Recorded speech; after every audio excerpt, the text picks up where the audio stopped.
Welcome to the English News Bulletin from Radio Tamas today, Friday. ABS status installment fuels anxiety, says local official. Qatar Center given 3 days ultimatum over dispute in Lafon. Foreign Ministry confirm assault on envoy in US. And now, the news in detail. South Sudan Minister of Foreign Affairs has confirmed it was aware of an incident in which the country's ambassador to the United States, Dr. Santino Frado Dixon, sustained injuries following an assault allegedly by Deputy Head of Mission Angwong Dolachwil at the South Sudan Embassy in Washington, D.C. on Monday, November 25th. Speaking to Rothamasti on Thursday, the ministry's spokesperson, Ambassador Apuga Yuel Mayan, said the ministry is closely monitoring the situation but emphasized that no official statement has been released so far. The assault, which occurred after Ambassador Angwong returned to duty following a 70-day absence, reportedly escalated from a dispute over a note verbal that Ambassador Angwong had issued and stamped without Ambassador Dixon's knowledge or consent. Deputy Head of Mission Angwong Dolachwil could not be immediately be reached for comment. Ambassador Angwong is the daughter of the National Minister of Education and Instruction, Awud Dengachwil. South Sudan President Salva Kiir Mayardit on Thursday night formed a 5-member committee to investigate last week's shootout at the home of the powerful former spy chief General Koch, who was sacked 2 months ago amid rumors of a coup plot. Gunfire erupted last Thursday evening in the Tongpei neighborhood in the capital Juba. The deadly shooting around the home of General Koch, who was fired by President Salva Kiir in early October and then placed under house arrest, lasted about an hour. In a presidential decree broadcasted on South Sudan Broadcasting Corporation SSPC, Kiir said investigation committee is led by the Lieutenant General James Kwang Chol of the SSPF with Major General Denga Kolwek from National Security Service as deputy. You are listening to the English news from Radio Tamazuj. Authorities in the Abyei administrative area have raised concerns over continued delay in determining the final status of disputed region, warning that the uncertainty is causing anxiety and hindering development. Speaking at the ongoing 8th Governors Forum in Juba on Wednesday, Dengarop Mading, the Deputy Chief Administrator of Abyei, representing the Chief Administrator, highlighted that the unresolved political situation surrounding Abyei's status is jeopardizing peace security in the region. Court in Rombek Town, Lake has sentenced 3 girls to 1 year and 3 months in prison, along with fines of 85,000 South Sudanese each for stealing 18 goats from the Akwach residential area. The ruling issued by the Bench Court of Rombek on Wednesday also requires the girls to return 6 goats each as compensation for the theft. Judge Daniel Maliep confirmed to Tamasi on Thursday that the girls had been arrested for repeatedly stealing goats from local residents, slaughtering them for sale in the market while keeping some for personal consumption. The girls who admitted to the theft are also required to compensate the owners by returning the stolen goods.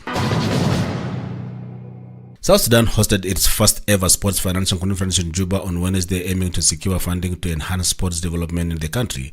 The 3-day event, organized by the Minister of Youth and Sports in partnership with Bank of South Sudan, brings together government officials, sports federations, athletes, investors, and donors to explore innovative strategies for financing the growth of sports in South Sudan. In his capacity as guest of honor, Minister of Foreign Affairs and International Cooperation, Ramadan Mohammed Gov't, highlighted the conference goal for establishing new financial model to support the youth's ministry sports sector.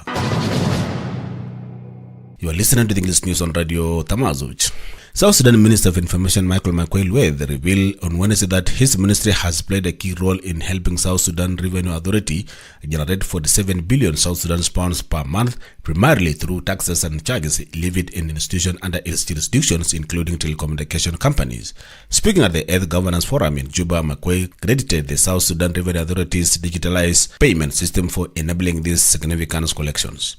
The Information Minister emphasized that his ministry monitors the amounts collected and identifies the institutions involved, acknowledging that the revenue is generated through the efforts of his team. However, Makuei clarified that his ministry does not return the collected funds but merely keeps records of the collections. The South Sudan People Defense Forces has denied circulating rumors that suggested military intelligence chief General Stephen Marshall had been suspended by the Chief of Defense Forces General Santino Dengwol. The claims, which spread rapidly on social media, allege that tensions had escalated near military quarters in Bilfom and Newside residential areas after General Marshall allegedly defied an order for his suspension in connection with the assassination attempt on a former spy master, General Koch. In a swift response, Major General Lul Roy Kwang, the spokesperson of the SSPTF, categorically denied the rumors.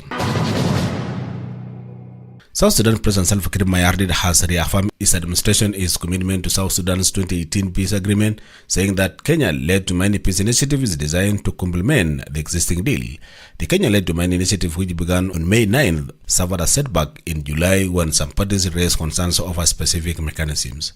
Speaking at the opening of the 8th Governance Forum in Juba on Tuesday, President Kiir clarified that the peace initiative with holdout groups seeks to address gaps and ensure inclusivity within the framework of the 2018 agreement. The South Sudan leader emphasized the importance of collective efforts in tackling the nation's challenges, including peace building, economic recovery, and disaster management.